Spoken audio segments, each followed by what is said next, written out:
is your host, Glenn Brian Frizzell. Today I'm joined with Dr. Micah Kubic. You are a scholar, a community builder, a son of Howard. You're also a traveler, a husband, and a father, and program director at Local Initiative Support Corporation, Greater Kansas City. What do you do to relax? Well, thank you very much for having me today, first of all, and thank you for the very, very overly kind introduction. Yes. What do I do to relax? I read, I spend time with my beautiful wife and 9-year-old son, and just try and think. What makes you laugh? Lots of things. I can't think of anything at the moment, but... Your Bible says that you work to improve the quality of life for the disadvantaged, Mr. Kubic, well deserving of the accolades that I mentioned at the beginning. Let's talk a little bit about your background and what led you down this road of service learning. Tell us about your childhood in Kansas City, Missouri. Sure. So I have lived in Kansas City almost my entire life, other than a few times going away to school and back. Grew up in Kansas City, was part of the desegregation plan when that was in place here in Kansas City. So I was actually taxied into school every morning from first grade through 8th grade into a classroom where most of my colleagues did not look like I do. So I did that for 8 years, and then when the desegregation plan ended, was sent back to my local high school, which was North Kansas City High School, and wound up graduating from there. Well, pretty much as soon as I did that, I started getting involved in public affairs and in government and in politics, and started working on a mayoral campaign, and then went right away into a city council office and worked for a city councilman who represented the 3rd District of Kansas City, which is sort of the urban core, a man named Troy Nash, for about 8 years, including when I went away to college and came back. Worked for him some more, and then went and did some private stuff on sort of the real estate side, commercial real estate, especially working with urban core communities and figuring out ways to do economic development to bring projects and investment to neighborhoods that are not well served.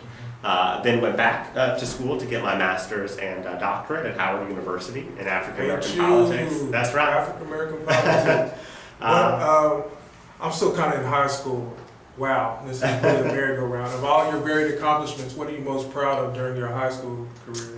I suppose I'm proudest of the work that I did working for Troy, especially at 39th and Prospect, and starting the efforts there that resulted just a couple weeks ago in a groundbreaking for a new grocery store in Aldi's at 39th and Prospect. It's amazing to think it's 2013, but we started that process and that work in the year 2000, 13 years ago, and I was in high school at that time. So. Wow, how did you just go to Howard University and take over? Well, I don't think anybody takes over anything at Howard University, first of all. But I loved it there. It was where I wanted to go. It's where I knew that I wanted to be from basically my freshman year in college. I knew that I wanted to study African American politics in a really significant way in order to make more of a difference, to create bigger change. And there's certainly nowhere else on earth that would be a better place to go to study African American politics than Howard University. I admit it. Let me back up here a little bit. You graduated from George Washington University, which is also a real prestigious school in Washington, D.C. Summa cum laude in 2005. You hold a doctorate in political science from Howard University. You're a member of Phi Beta Kappa and were named one of 4 candidates exemplar, the highest academic award Howard confers on graduate students. Wow, was life as a graduate student hard? Yeah, of course it is. So it's hard. Yeah, there's lots of reading, some of it interesting, most of it not, and lots of work, and they certainly work you hard at Howard. So. Did you participate in homecoming? Oh, of course. You can't go to Howard and not participate in homecoming, whether you want to or not. So. Not too hard. How was DC different during this time than Kansas City? Well, Washington is a very different place. I'm glad to be back in Kansas City. I love Kansas City. It's my home. I like it better here, frankly. I like the people here better. I mean no disrespect to anyone in Washington, but there's a whole lot of ego there, a whole lot of people introducing themselves by their titles rather than by their names. Really? That's the sort of thing that I don't really get behind, that I don't really care for. And so I like it a lot better here in Kansas City. DC was also going through a whole lot of change as a community during the time I was there too. Lots of gentrification, lots of folks being forced out, and really didn't experience the economic downturn that the rest of the country has experienced the last couple of years. DC has been the most resilient economy in the country, mostly because of the government there. And as a result, I think people are even more out of touch than you might normally assume, because they haven't been suffering through the same stuff that a lot of folk out here have been. Wow, that really contrasts there. I'd like to shift just for a minute and talk about your community work as a community builder and nonprofit administrator. President Bill Clinton said during the 104th commencement address at Howard University, "We are all 99.5% genetically the same. The 0.5% matters, but so does the 99%. Remember, we live in an interdependent world, and we got to pull it together, which means to be a good citizen, you've got to do something sometime for someone else because they are just like you are." Talk about your work with LISC, the Greater Kansas City Local Initiative Support Corporation, for a minute. Sure. So Greater Kansas City LISC is one of 30 sites around the country of the National Local Initiative Support Corporation. And LISC is the nation's largest community development organization. So what we do is we work directly with neighborhood-based partners and neighborhood residents in order to turn struggling urban communities around. And we do that by providing grants, loans, and technical assistance to them. When we started out more than 30 years ago, LISC was only about housing. So the theory of change at the time was that the only thing that was wrong with neighborhoods was housing. If you made the housing stock look better and made it more affordable, then the whole neighborhood would turn around. So for 30 years, LISC spent literally billions of dollars building new, quality, affordable housing in urban communities. And at the end of 30 years, the parcels of land where that new housing was, they looked pretty good after that. But the neighborhood around it still had the same challenges of no jobs, no grocery store, education that was not always what we would hope it to be, community safety. All of those things were still there because we had not been doing anything about them in the meantime. And so now we do things in a much more comprehensive way. So we say, if you want to make progress on community safety, if you want to bring jobs to the neighborhood, if you want to improve education, well then by God, you got to actually do something about each of those things. And we provide grants and loans and technical assistance to do that. Here in Kansas City, we're focused on 6 target neighborhoods, 3 on the KCK side and 3 in Kansas City, Missouri, where we work directly with neighborhood partners to get things done. We at LISC are what we call an intermediary, so we don't do the work ourselves necessarily. You ain't gonna find me out there hammering nails into a house to get it built. That's not me. What we do instead is provide the support to the organizations like Ivanhoe Neighborhood Council or Blue Hills Community Services or the Upper Room Early Learning Center to make those sorts of things happen in neighborhoods, and we work with them to make sure that what residents want is what happens. So everything we do is driven by residents. It's not what Micah wants, it's not what LISC wants. Instead, all of our plans and all of our investments are driven by what neighborhood residents themselves have said they want to see happen in their communities. It sounds like the neighborhood, the person in the neighborhood has to take the initiative. What do you do to help people, college-educated people per se, find jobs? Sure. So one of the really great things that we've just launched just a few weeks ago, actually, is something called a Financial Opportunity Center. And we're going to launch 2 more of these in Kansas City in the next couple months. But the Financial Opportunity Center is designed to provide people with one place where they can go and get workforce development, so job training and job placement, income support, so if there's some public benefit out there that you're eligible for that you're not getting, they'll work with you to get it, and most importantly, financial coaching and financial literacy, so that folks are able to build their assets, build their income, and go where they want to go with their financial goals. And it does that all with individualized one-on-one coaching, so you get your own financial coach to help you steer through that process and to get you the job in the meantime, too. That's one of the ways we do it. Another way we do it is by working with commercial corridor organizations, so trying to rebuild Prospect Avenue, for example, or Independence Avenue up in the Northeast, so that there are more employers there to start with. The best way to get folks jobs is to make sure that there are jobs to be had in the first place. And unfortunately, that has not always been the case in the urban core over the last 30 years. There's been a lot of disinvestment. The jobs have been flowing out rather than in. We're trying to bring those jobs back in the neighborhood for neighborhood residents. I'm discovering more news stories about your political involvement starting when you were very young. Many people in this community even predicted by age 30 that you'd be gearing up to run for political office. Mr. Kubic, let me ask you why I have you in the hot seat here. Do you have any future aspirations for political office? No, no, no. Never. You heard it right there, what's up, Kansas City? Don't call me and get angry. No, no, no. You are also an inspirational speaker, preaching regularly at your church. What is your favorite book of the Bible? It would be kind of egotastic of me to say that it's the book of Micah, but it's actually true. So my favorite verse comes from Micah, where we're told to love justice, act kindly, and walk humbly before God. That's the verse that my parents named me for, and that's my favorite book of the Bible.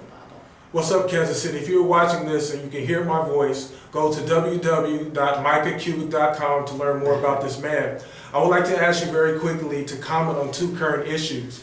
We are right upon the 50th anniversary of the March on Washington. Does racial segregation still exist in Kansas City today? Yes, it does. Perhaps not now more than ever, although I think there are some people who would disagree with that, me included. It is certainly still present. You don't have to be a rocket scientist to see that the truth divide is real, is pronounced. You don't have to be a rocket scientist to see the difference it makes when you look at crime statistics, right? Who are the victims of violent crime? That's not a coincidence, right? All of these things are not coincidences. There's only one way to approach the question. You either have to say it is the grandest coincidence in the history of coincidences, or you have to acknowledge that racism, not just segregation, mind you, but racism is alive and well and still playing a very pronounced role in our public dialogue. What new civil rights action, civil rights movement do you see benefiting citizens in Kansas City communities today? Well, I think there's a lot of good work that's going on. I think one of the things that concerns me most is that Freedom Incorporated is not what it once was. When I was at Howard, I did my dissertation on Freedom Incorporated and its role in Kansas City. And I argue, and I will argue until my dying day, that one of the reasons there was some level of empowerment and inclusion of the African American community in Kansas City was because there was a strong Freedom Incorporated. And you can trace this. The African American community got the benefits that it demanded, got the rights that it demanded when Freedom Incorporated was strong. When Freedom Incorporated was not as strong, things didn't flow into the community the way they once did. Because you have to have that strong institutional base out there fighting in a lot of different ways as the united voice of the community. So, they used to say in the 60s and 70s, unity, not uniformity. And that's what Freedom Incorporated was about, was being that united voice to push for things. And when you push for things, you get them. So I think the thing that to respond sort of to the question, the thing that I would most hope to see in terms of a civil rights movement is to have Freedom Incorporated be as strong as it once was, to have the power and the strength and the reputation that it once did, because I think it's not good just for the folks who are active in freedom, but it's good for the entire community. Are Pan-Africanist magnet schools an effective educational training tool for our Kansas City students? I think so, yes. Of course, it's not just the curriculum, right? You have to have good teachers and good administrators and good parents, and you have to have a social system that's designed to help children succeed rather than fail. So you have to ladle all that on top of the curriculum, right? I think sometimes we get too fixated on the curriculum itself and don't do anything about all those other things. And the reverse is true too. Sometimes we get too fixated on all those other things and don't make sure that we have a healthy, constructive, historically minded and historically accurate curriculum in place. And I think that Pan-African curriculums do all of those things. Oh, wow. Your parents did not compromise their values in instilling in you the seriousness behind scholarship, Dr. Kubic. They gave you what you needed, you took it, and you moved forward valiantly. Talk to our younger children, particularly middle school, high school age, or college bound, about their study habits. Well, it's hard. I don't think anybody's gonna lie about that. It's hard. There are lots of things that you could probably rather be doing, probably would rather be doing. I know I certainly felt that way when I was younger. But I think there are a couple important things to remember. First of all, if you don't do it, nobody else is going to do it for you, right? So if you don't study, if you don't learn, nobody else is going to do it for you. Nobody can make you do it.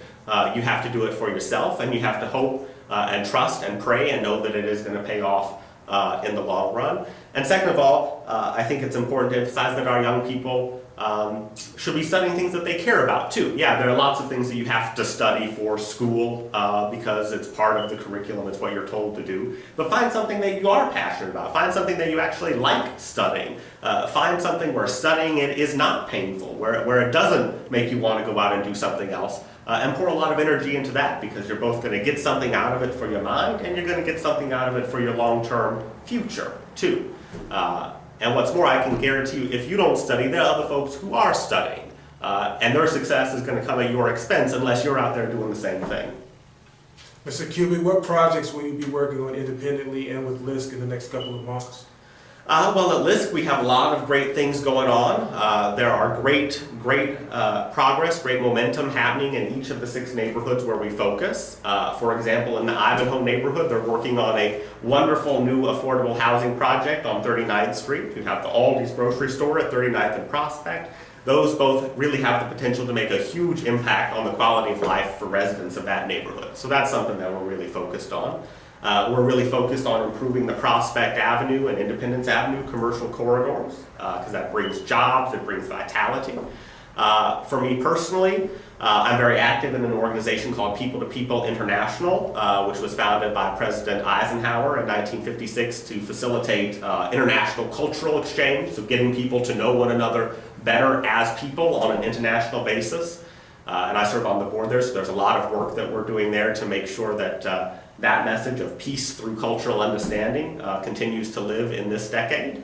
I do a lot of sort of independent scholarly work too, so that I'm still working on, especially around how neighborhoods change, what sort of things make neighborhoods change in a better way, in a way that's responsive to what residents want. And I do a lot of work around African American politics and how we can strengthen African American politics, especially in big cities. So I've got a research project that I'm working on there, especially around African American voting. Thank you for responding to us and letting us do this interview with you thank here you. today. A couple more inquiries. More recently, you've added to the diversity of your thick resume the title of husband and father. Can you talk about the challenges of being a good husband and a good father? Well, I don't know that I'm a good one of either yet, so it's still pretty new. We got married in December, so I have a wonderful, beautiful, supportive, and amazing wife, and a wonderful, wonderful son. So, you know, that study habits question is one that we're working on with him too, right? So making sure that he stays engaged in his studies. I think it's very important that she supports me in what I do, and I support her in what she does, and we're there for one another, and I think that's the most important thing, is just to be as supportive as possible and understand that our priorities are the same, and that's what matters. So. What stories will you tell your son about Howard when he grows up? You know, there are some good stories and there are some bad stories, so I'll probably tell him the good ones about what a good experience I had, how much I enjoyed it there, what a great place it is to have sort of a culture and a community of people who are serious about the world, who are serious about thinking, who are serious about helping one another. I think the thing that always impressed me most and that I love most about Howard is that people there really are supportive of one another, that it really is a community, and that people look out for one another and help one another. That is not the case everywhere. It's not the case at every higher education institution. And so that's something that I look back on very fondly, is that sort of community of support. Well, Michael, we'd like to thank you for coming out and sharing with us today. We'll have to invite you to come back and in greater detail tell us a little bit about what you're doing at that time. What's up, Kansas City? We'd like to thank you for tuning in today. I'm your host, Glenn Bryan. Don't forget to check out more video at www.whatsupkansascity.net. And remember to aim high, shoot for the moon. Shoot for the moon, shoot for the moon. If you miss, at least you'll land among the stars. Till next time, take care. CMG wants you to always remember, the victory we call success goes to the best prepared. When you invest in your community, you are really just investing in yourself. Thanks.